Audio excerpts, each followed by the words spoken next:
Cleveland Browns quarterback Deshaun Watson has reached confidential settlements in all but 4 of the civil lawsuits that have been filed against him. That is 20 cases settled. Now, attorney Tony Busby, who represents all 24 women, made the announcement on Tuesday. The NFL's investigation into these sexual misconduct allegations is pending. So Watson and his camp still waiting to find out what his NFL suspension could look like. No matter what, Watson's going to get paid thanks to his $230 million guaranteed contract, which is the largest deal in NFL history. But the contract is structured in such a way that the 26-year-old will make just over $1 million this coming season, meaning he will lose just over $55,000 for every game that he is suspended.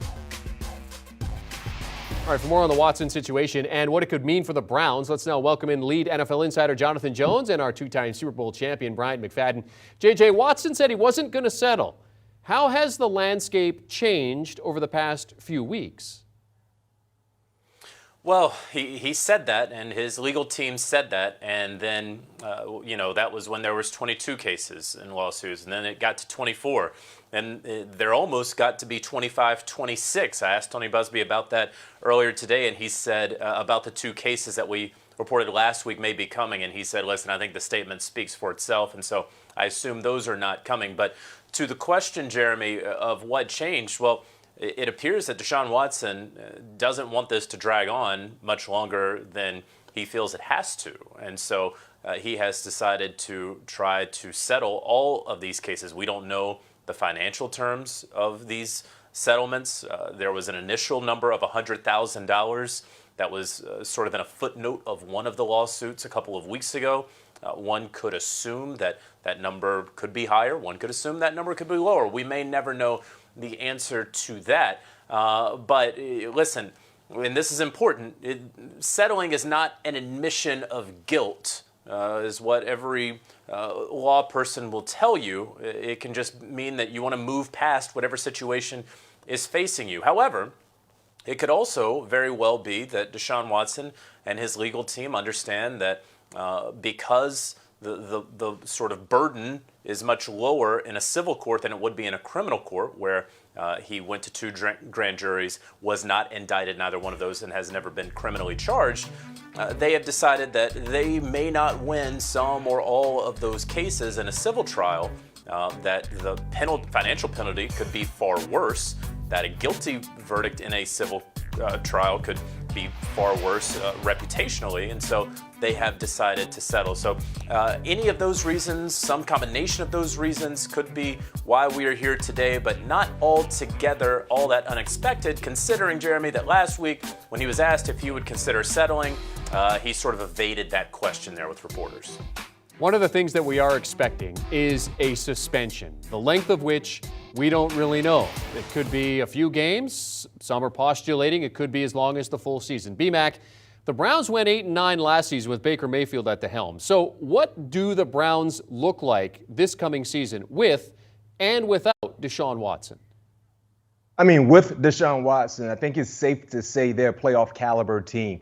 When you look at the structure, let's start on the offensive side. A healthy offensive line unit, that's a high-level group. When you look at the backfield, I mean, led by Chubb and then Kareem Hunt, when those 2 guys are healthy, it's safe to say they're one of the best duo of backs in the National Football League. And you look at some of the pass catchers as well, adding Amari Cooper and an experienced guy that has big playability, especially when he is healthy, they can do numbers. And defensively, led by Myles Garrett, one of the best sack defensemen in the National Football League. So me personally, with Deshaun Watson, even though the AFC North will be a very, very competitive division, I believe they're a playoff caliber team. Without Deshaun Watson, especially when you highlight their division alone, I don't think they stand a chance to make the playoffs. I understand they have Jacoby Brissett in as the backup quarterback, a guy who had started throughout his professional career, but he's not the same player as Deshaun Watson, even with Deshaun not playing a full year last year. So me personally, when you have number 4 in the lineup, if he's able to participate,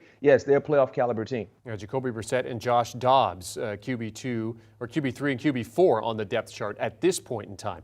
JJ, last week you were reporting that the Panthers were trying to get a deal done with the Browns for Baker Mayfield. What's the latest on that pursuit? It's all about money, right? And listen, the Panthers are still very interested in Baker Mayfield. That hasn't changed in talking with folks throughout that building. Some were optimistic, some were cautiously optimistic.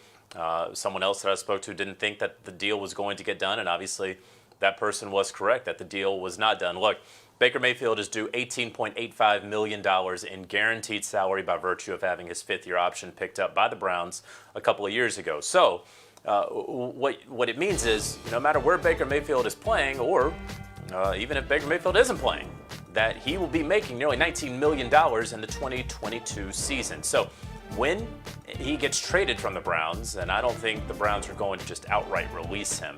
I've never really felt that way unless things just get dire. When they do trade him, the Browns are going to take on some of that contract. They don't want the number public right now, but one can assume that they would pay about half of that salary, right? So we'll use round numbers here, and we'll say it's $9 or $10 million. Well, the Carolina Panthers are already picked up Sam Darnold's fifth-year option of $18.85 million. They don't want to pay two of them. In fact, they don't want to pay one and a half of them. And so David Tepper, the owner of the Carolina Panthers, has let it be known, listen, we're not picking up the other half of Baker's contract. We'll pick up some of it, maybe $3 million, maybe.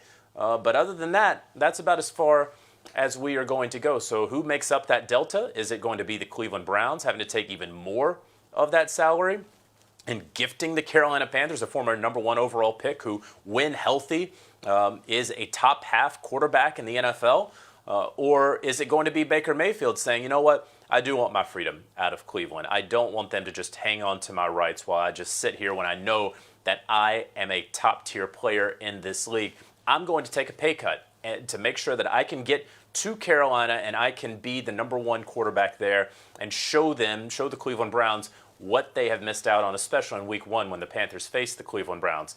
So far, neither side has blinked, or really any of the sides, right? The Carolina Panthers aren't willing to come up on their number. Baker Mayfield not willing to take a pay cut. The Cleveland Browns not willing to take on more of Baker's contract for what would probably be a day 3 pick at best. So we stand here today where we have been standing really since before the NFL draft, when these two teams were really dancing back in April. It has continued into May, continued into June. You'd have to think that the start of training camp is a deadline. The sort of mini camp was a soft deadline. The Panthers had a little bit of urgency trying to get Baker in there with the guys before everyone broke for summer. It just didn't work out that way. We'll continue to monitor it. JJ, I mean, other teams have been mentioned. I mean, we've heard Seattle. BMAC last week, I think, said Minnesota possibly. Is there a sneaky team that maybe could make a play for Baker Mayfield, or is it just Carolina at this point? At this point, it's really just Carolina with the Seattle Seahawks as a distant 2. And, you know, here's the sort of issue with the Carolina Panthers is, you know, the Cleveland Browns could hang on to them into training camp, even if they don't want to.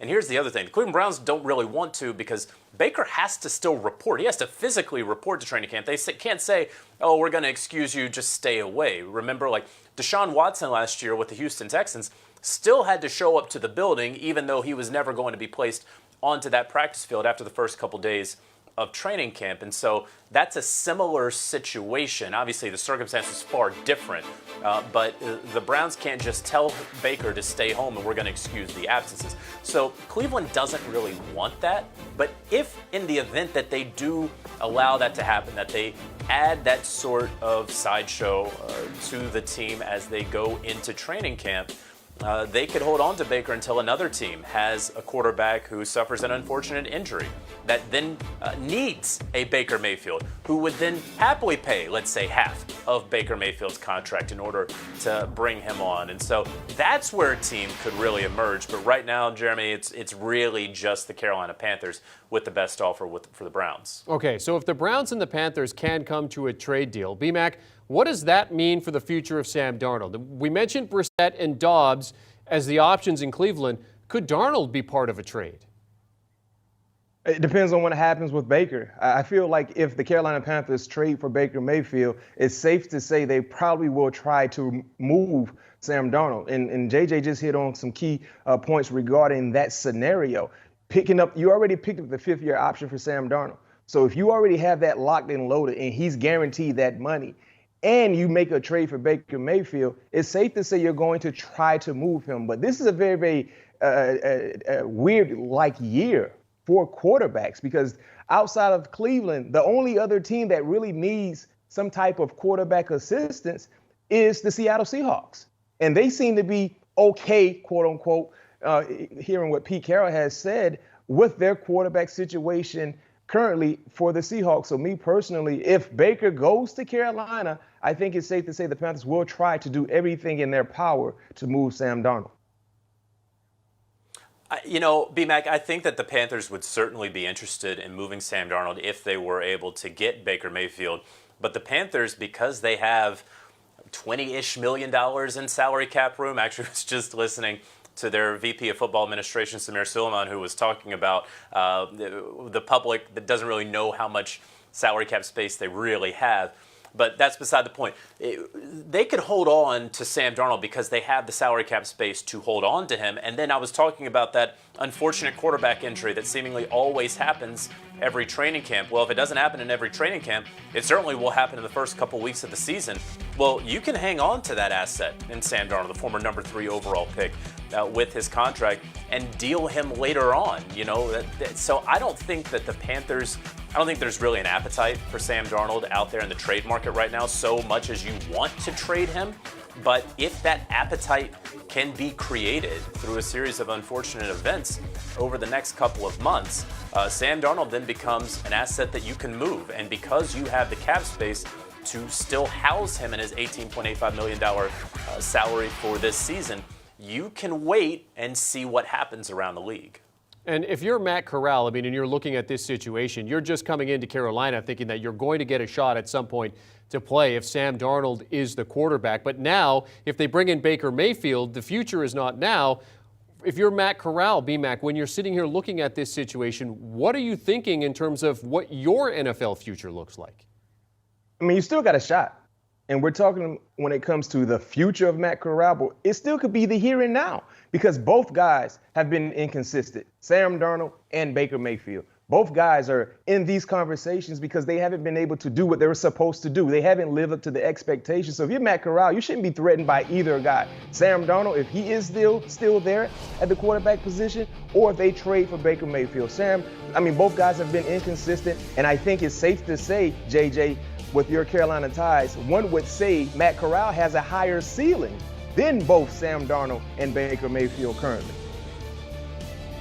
I mean, I can't necessarily disagree with you. Certainly looking at what Matt Corral was able to do last season in that offense when healthy, I think for Matt Corral, and listening to head coach Matt Rule talk about it, I think it was last week, he just has to focus on himself right now and just learn how to be a pro and learn how to operate in a professional offense. And that's going to come. I don't think that Matt Corral was drafted and anyone in Carolina thought that he was going to be a legitimate starting option in the first month, the 2 months of the season. If he is, then something has really gone wrong with this team. They still have P.J. Walker on the team as well. This year is going to be about learning for him because, again, we're talking about all these big numbers, right? Nearly $19 million in guaranteed salary with Sam Darnold and with Baker Mayfield. There is nothing is keeping Sam Darnold in Carolina past this season. When Baker Mayfield is traded to the Carolina Panthers, if and when that happens, nothing's keeping Baker Mayfield there beyond this season. So Baker can play himself into a contract extension, and he can be the guy of the future for the Carolina Panthers. But what happens when that does not happen? And Matt Corral really doesn't have any power over that. So right now, as a third-round rookie, it's all about him just becoming the best quarterback, the best pro quarterback, learning from these guys in front of him, because there is a very, very real scenario where these Carolina Panthers, who have struggled to figure out the quarterback position ever since Cam Newton's arm started falling off the last several years, they've been trying to figure out this quarterback position, and they may not get it figured out this year either. And there you have Matt Corral sitting there waiting to take over in 23. Yeah, no pressure on Matt Corral, just learn the system this year. Lead NFL insider Jonathan Jones and two-time Super Bowl champion Bryant McFadden, the latest news and insight into the Browns and the Panthers' possible quarterback situations as we are 79 days away from the start of the 2022 season. For more from BMAC, be sure to check out his podcast, All Things Covered with Patrick Peterson. The latest episode features Devin Lloyd of the Jaguars discussing teaming up with number 1 overall pick Travon Walker this coming season and what the Jags' hopes are for 2022. Download and follow the All Things Covered podcast wherever you get your podcast audio. You can also watch on YouTube. All right, so while we wait on the Mayfield and Watson situations to get resolved, what does radio silence from Deebo Samuel mean for his future with the Niners? And is Terry McLaurin going to stay with the Commanders? We'll talk about that next. If you go searching for the latest news on Deebo Samuel and his situation with the San Francisco 49ers, there is none. And that's not necessarily a bad thing. No news is good news, as they sometimes say.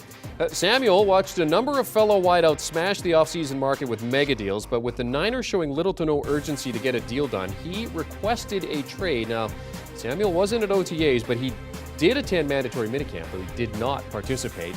In terms of average annual value, this is a list that Deebo wants to be on. He wants to be in that top 5, the upper tier of this list, if you will. Right now, his AAV is $1.9 million as he enters the final year of his rookie deal. Tyreek Hill, Devontae Adams, A.J. Brown switching teams, getting lucrative new deals to do so.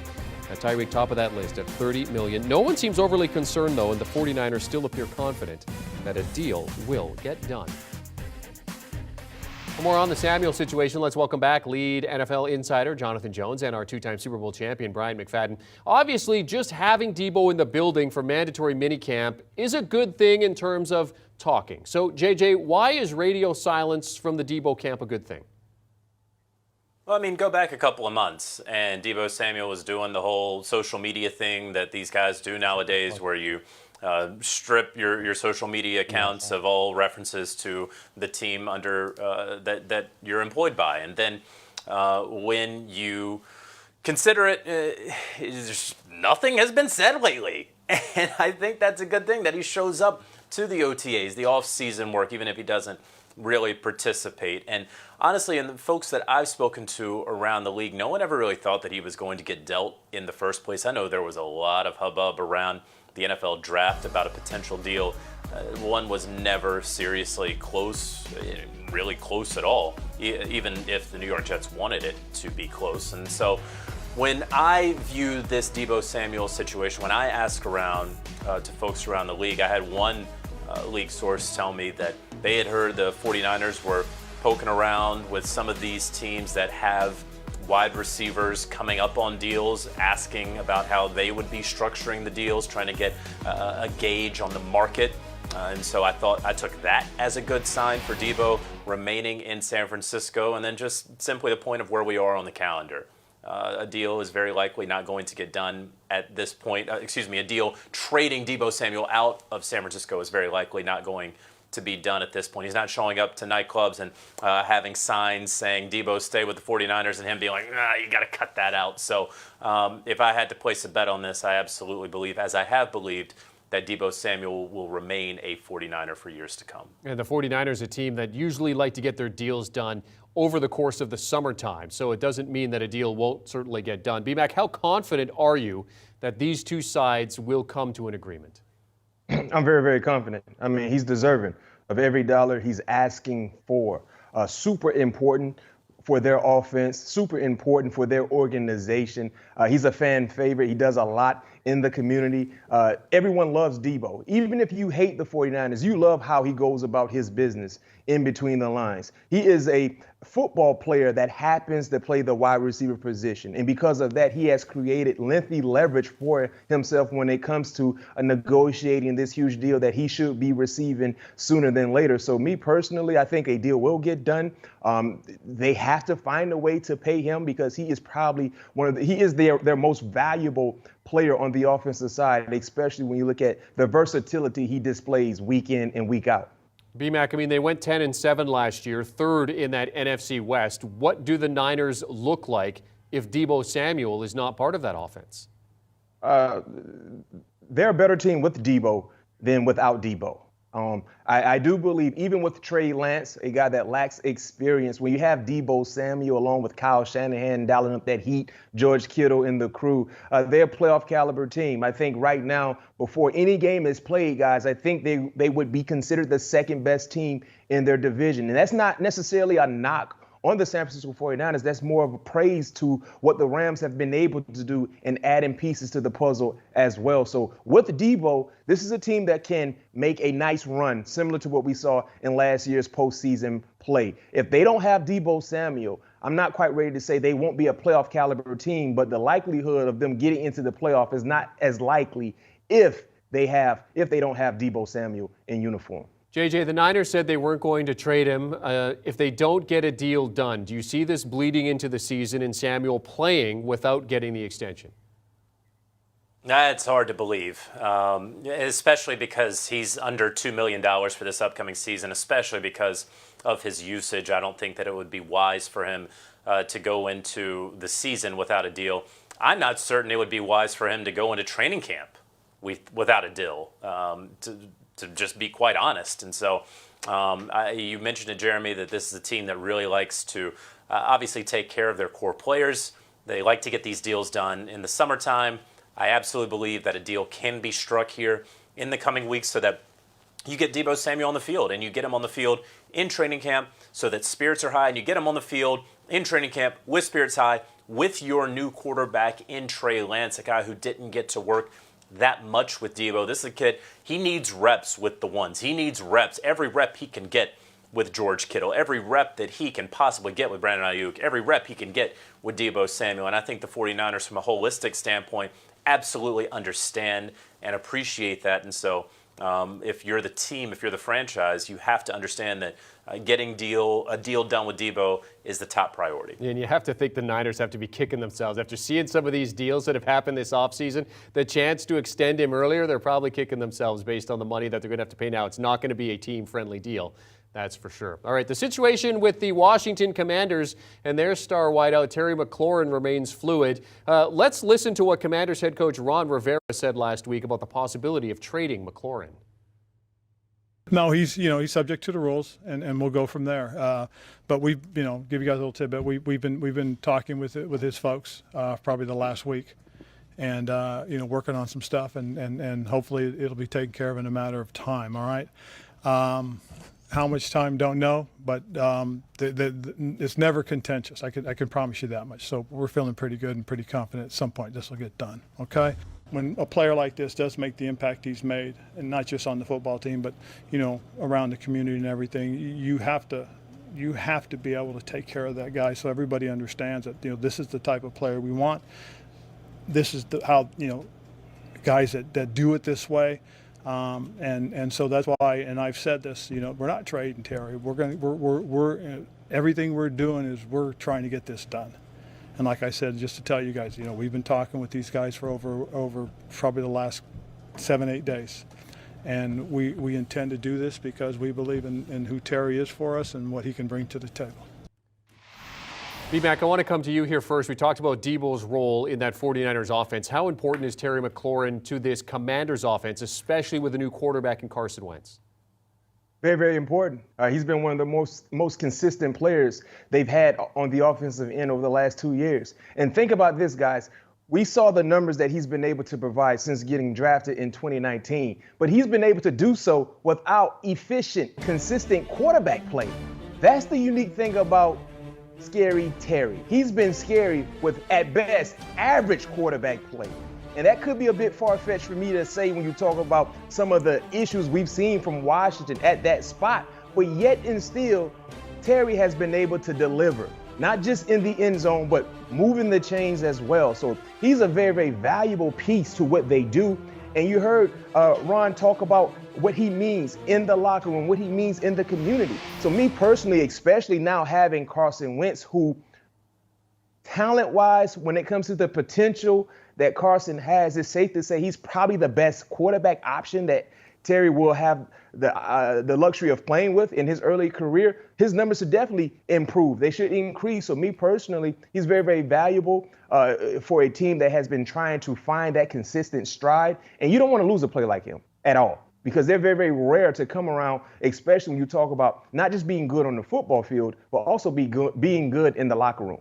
Ron Rivera says, they're confident they can get a deal done, but JJ, reports are saying they're still miles apart here when it comes to the numbers. I don't know if they're miles apart, but one of the good things that you have with Ron Rivera, who is so truthful with the media, is he's so truthful with the media. And so you can take him at his word. And because you can take him at his word here, that things were moving in a good direction and that they were on the right track and all the things that he said about Terry McLaurin last week, you'd like to think that the Commanders wanted this deal done last week during minicamp. That, whether he actually got out on the football field or not and caught passes from Carson Wentz, that, you get the deal done, he gets the pomp and circumstance, you guys get the press release, an organization that really needs good press right now, the Washington Commanders, and that could have happened last week. It did not. And so I don't know that they are miles apart. I think that you have Terry McLaurin, who, and Jeremy, we just talked about this with the wide receiver market ballooning like it has. Where is Terry McLaurin and his representation going to win in this contract? Is it going to be the highest AAV? No, it's probably not after just 3 years in the league. Is it going to be highest guarantees? It's probably not going to get up in that $75 million in guaranteed money. However, can you get to that $70 million mark that Stephon Diggs is at, rather than the $75 that Cooper Kupp is at? Where can you win in the first 3 years of guaranteed money? That's where I think that has to get figured out. The Washington Commanders very clearly felt good about the contract offer they had on the table for Terry McLaurin by evidence of what Ron Rivera had to say last week. And so whether McLaurin wants to sort of drag this out until the start of training camp, that's possible. That's his right, and that's his negotiating leverage. But as you heard Ron Rivera say, they're not going to trade him. I believe a deal will get done. They just don't have to get a deal done now because, well, everybody's going on summer vacation. Yeah, Commanders 7-10 last year. They were third in the NFC East. The lead NFL insider Jonathan Jones, two-time Super Bowl champion Bryant McFadden with the latest news and insight into wide receivers who are looking for new contracts. Thank you very much, gentlemen. For more from the NFL and the latest on the Deshaun Watson situation and, of course, the retirement of Ron Gronkowski, check out the Pick Six podcast. Will Brinson and the Super Friends breaking down all the latest from the league. Download and follow the Pick Six pod wherever you get your preferred podcasts. Do you want a sports network that delivers everything that matters about the game? The highlights, the picks, the instant analysis, no yelling, no fake debates, no politics. Hit the subscribe button and never miss a moment.